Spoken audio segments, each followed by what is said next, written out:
Hey friends, more Watch Me Work videos, which is sort of a weird title, but it's a thing in like I don't know if it's a thing in other parts of, but like in the theater, there's this thing where like the drama bookshop in New York will have writers come and we can watch them. Right. Anyway, that's where I got the name for this. We are going to do a question that I've been getting kind of a lot of this summer, which is, am I cursed? And I can understand why people feel that way right now because everything sucks. So this is also like a new setup where I'm sort of shooting from above and face at the same time, which I don't know. I did this for my class recently, and it sort of worked pretty well. So I don't know. If you need to see my giant potato head, there you go. There you go. All right. Listen, curses. I would probably have said in the past, no, there's no such thing. But I've learned that actually there is, and I've also learned that there's something to be said for putting them on people, frankly. So, but you know what would I be looking for in a spread? And I don't know. You know what I mean? Like I'll know it when I see it. Is kind of the attitude that I've taken to reading about that question, just because I wouldn't necessarily assign specific cards to it because that's kind of not how I work. I think sort of stereotypically the devil or the tower might be, but those aren't necessarily, like, the devil is like freedom more than repression to me. So, I don't know. Anyway, that's the question. Am I cursed? So we're just going to see what's up. What we see in the cards. I really love shuffling this deck for some reason. I just love shuffling anyway. All right. So yeah, no, this is a question. Yeah, no, this is a question that I've gotten. Oh, there's the devil. Oh, perfect. That I've gotten a bunch, and no one's ever asked me before this summer, and now it's sort of a common theme, a common thing. And again, I sort of get why, because everything's the worst, you know. But I also think that what that demonstrates is a certain amount of how, we're very individualistic.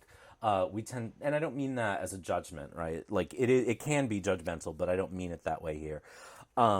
It's individualistic because we tend to see ourselves as the main characters in a movie, you know what I mean, or a novel. And what I think most people are responding to is the fact that kind of everything is broadly difficult to live with right now, and that we don't feel lucky, And I think even particularly for folks who have experienced a certain amount of privilege in life, it might be difficult to sort of feel like, oh shit, like, oh, is this what everyone else feels like? You know what I mean? And again, I'm not saying that makes anyone a bad person.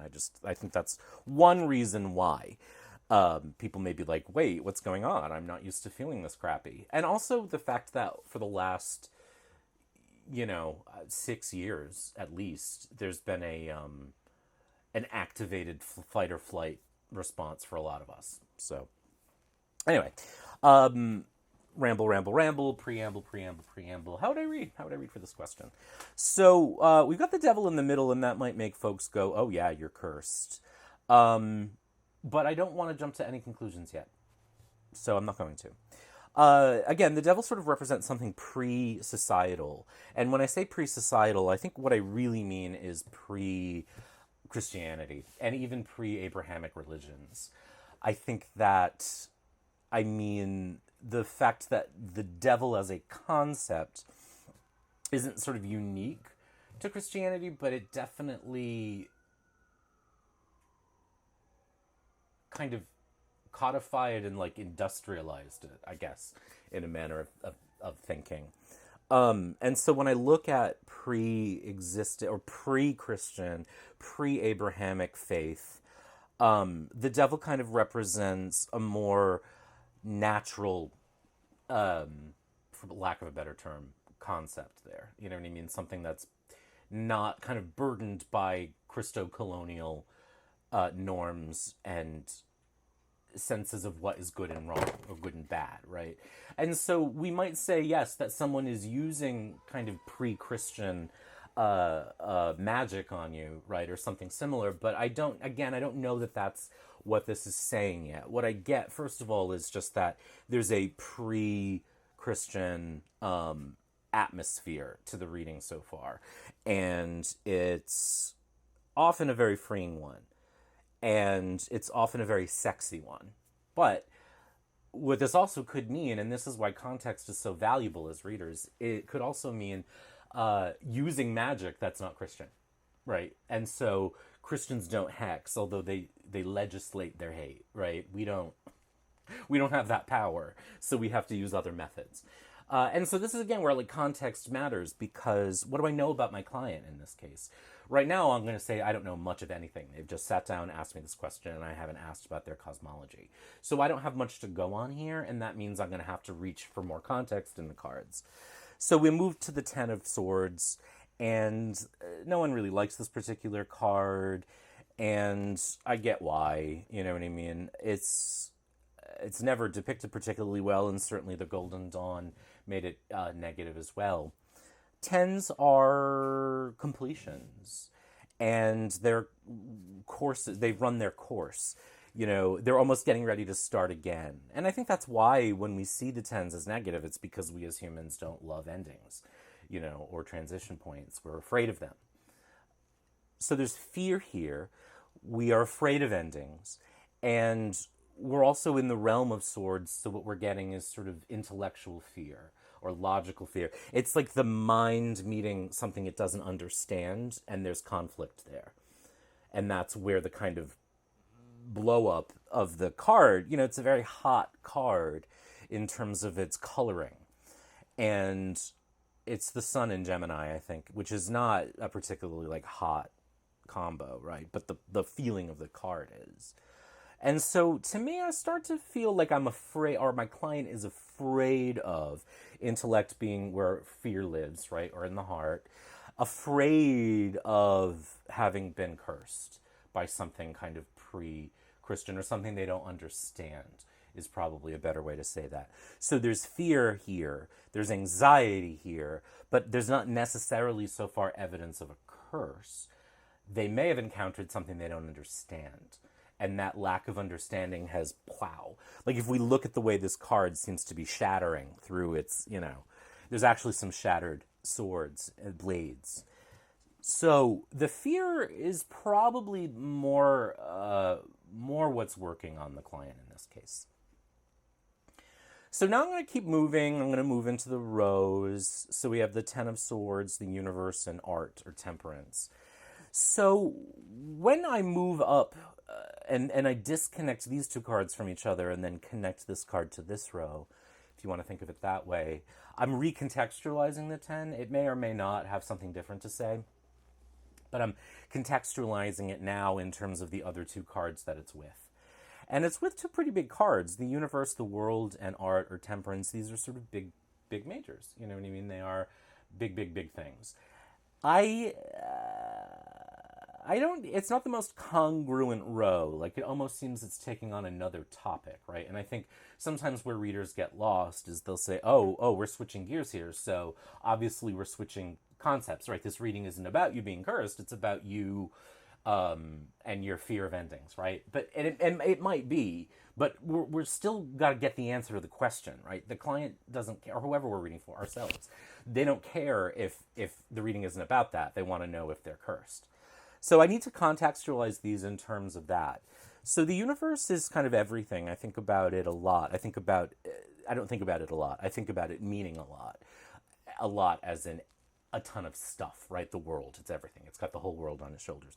Temperance or art is a moderation in some cases. In this deck, the change to art makes it into kind of a blending of opposites. And what I am starting to understand now for this client is their encounter with this thing they don't understand is probably life-changing. And they're not necessarily ready to know that yet, I would say, based on the fact that they even asked this question. But I do get the sense that the world is about to change, and the way that it's about to change is through the blending of the things they do understand, which is what the swords sort of is about, the Ten of Swords, and the things they don't understand, which is the devil. And so I don't think they're cursed yet. In fact, there's nothing really here that suggests so far that they are. I do think they've had an encounter with something they don't understand, and that as they come to understand it, it's actually going to change their perceptions, and they're going to have to incorporate that into their life, right? So sometimes when we don't understand things, it's easy to pretend they don't exist. When we know they do exist, then we have to incorporate them into our worldview now. This is why spirituality can be so frequently such a I just think of the Bible story of the guy on was it Saul, who like was blinded by the light and fell off the I don't even fucking know. Anyway, that's why spirituality has that feeling sometimes. It's because when you encounter something that you thought didn't exist and it turns out it does, then it's like, what the fuck? Right? And that's probably what they're on the edge of. And that's just based on these first 3 cards, or really the first 4 cards. So now I move down to the middle row, and we have the 2 of coins, again the devil, and the 3 of coins, or discs in this case. And this is another underscoring of the way in which this misunderstood or thing we don't understand is going to lead to major changes in our lives. Discs, pentacles, coins, those are our lives, right?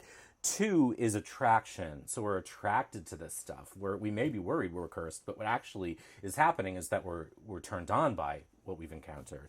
The card is called Change in this deck, and so that underscores, again, the idea of a shift in life. And so does the 3, right? Because 3s are expansive. In this deck, it's called Works. That's less interesting to me in this case. What's more interesting is the expansiveness of the 3 of life, that actually encountering this thing that my client doesn't understand, their life is going to grow. Their life is going to change. And so they're actually probably going to benefit from this thing that they view as a curse. Looking at the bottom row, we turn to fire. Holy crap, do we turn to fire.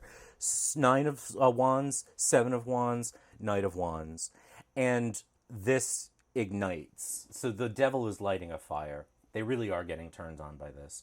This might be someone who's had like their first encounter with witchcraft or something, something that's unfamiliar to them, and they're like, oh shit, So actually, no, it's not a bad thing.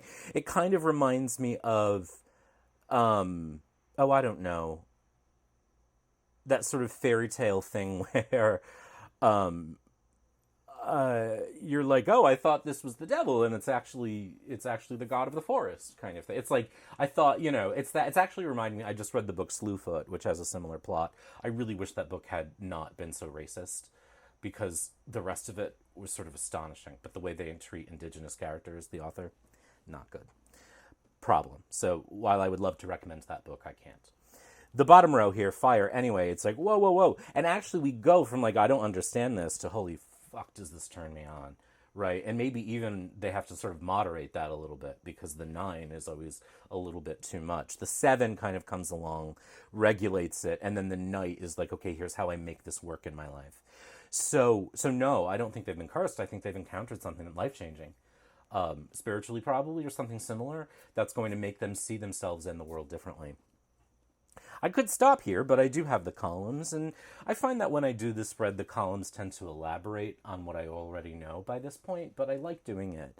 I don't always. It depends on the reading. I feel like once I've gotten an answer, I've gotten an answer. And so when I'm face-to-face with somebody, they have a lot of questions. And so, they want, okay, great, I'm not cursed, next. And we move on to the next reading, right? So like once they feel like they've gotten an answer, they don't need to know anymore. Some folks want to know more, but in a real reading, this might be the end, and I would just move on to another question. But for the purposes of this video, we'll keep going. So 10 of Swords, 2 of coins, and 9 of Wands. I get their anxiety for sure. Whenever we're at the 8, 9, 10 phase in the numbers, we're burned out. We're getting burned out, or we're getting stressed. The 2 grounds it a little bit, and so the fire too adds some excitement.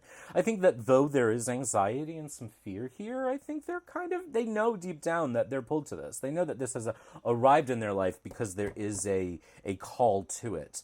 The combination of a 2, which is magnetic, and fire is always sexy. You know what I mean? So what we're attracted to is attracting back. So there's like a reciprocity there. So once the fear is over, they're going to start to see the practical applications of this. In the middle column, we have the world, the devil, and the Seven of Swords. So we get very big major energy here. And I think that, in a way, there's a couple things that I see here. I see sort of blending the world we know with the one we don't understand, and making that into our mission. Why do I say the Seven of Swords or Wands represents mission? There's, the card is called Valor, which is part of it, but it's also the idea that fire is missionary, if we think about evangelical quality, you know what I mean, or sort of evangelism. So that's an aspect of fire that makes sense here. So they may actually go from sort of the fear of this column now to the sort of evangelism of this column, and they become, there's no zealot like a convert sort of thing. So this may become their whole personality for a little bit. What happens then is a blending. And once they're able to sort of balance this whole thing and put it to work, then the Knight of Wands kicks in, and he's able to put some practical application to this. But it's still fire, it's still spirit, it's still emotion, it's still enthusiasm for, So it just becomes more usable rather than the somewhat chaotic middle column. So, no, this person was not cursed. In fact, I think they've just encountered something that's going to shift their whole perspective. And I find that quite cool. So they may not be ready to understand that this is a good thing. They may still be afraid of it, and that's fair. It's not my job as a reader to judge them for it. It's not my job as a reader to say, oh, you don't think you're ready, but you are. Maybe they're not ready. You know what I mean? Just because the reading is showing up doesn't mean that it's the right time for it. It's the answer to the question, and that's an interesting thing for us about readings is the readiness isn't necessarily part of the equation. It's the answer that comes through. The divinity doesn't say, oh, you're not ready for this. It says this, you ask this question, assumes you are. So that's this reading. So that's how I would read that. And that's how I would kind of approach working through a question like that, because I don't want to jump to any conclusions. I'm also very careful when reading about that question because it is kind of the classic fraud that fortune tellers pull. Not fortune tellers, I should say, but fraudsters pull, right? If they're a fraudster, they're not really a fortune teller. Is the, you're cursed, give me money and I'll take it away from you. So I try to be very thoughtful about that perception when I'm reading on that question. And if I were to find someone who is cursed, and I haven't met anyone who's been cursed per se, but I have had readings for people where I could see they were definitely being negatively impacted by someone else in a way that felt cursed. In that case, I suggest books and resources that I know and trust. I don't offer to do that work myself. A, because I don't necessarily feel qualified, but B, it's kind of the vertical integration thing of I created this problem by telling you about it, and now I'm gonna have you pay me to solve it. I would feel more comfortable as a reader in reader mode saying here's a practitioner of healing arts that I respect. Rather than I'll do it for you myself, if for no other reason than to make it clear that I'm not giving you the answer, I'm giving you so that you'll pay me to fix it. But I would also, the perception could also be created that I'm trying to drum up business for someone else. So that's not the main thing. The main thing is that I approach this thoughtfully, and that when remediation is necessary, I try to point them in directions that I know are trustworthy, rather than saying, oh yeah, I can take that curse off you, because I can't. That's just not in my wheelhouse, at least not right now. So anyway, that's that. Hope this was interesting for you, and be good. Take care. We'll talk soon. Bye.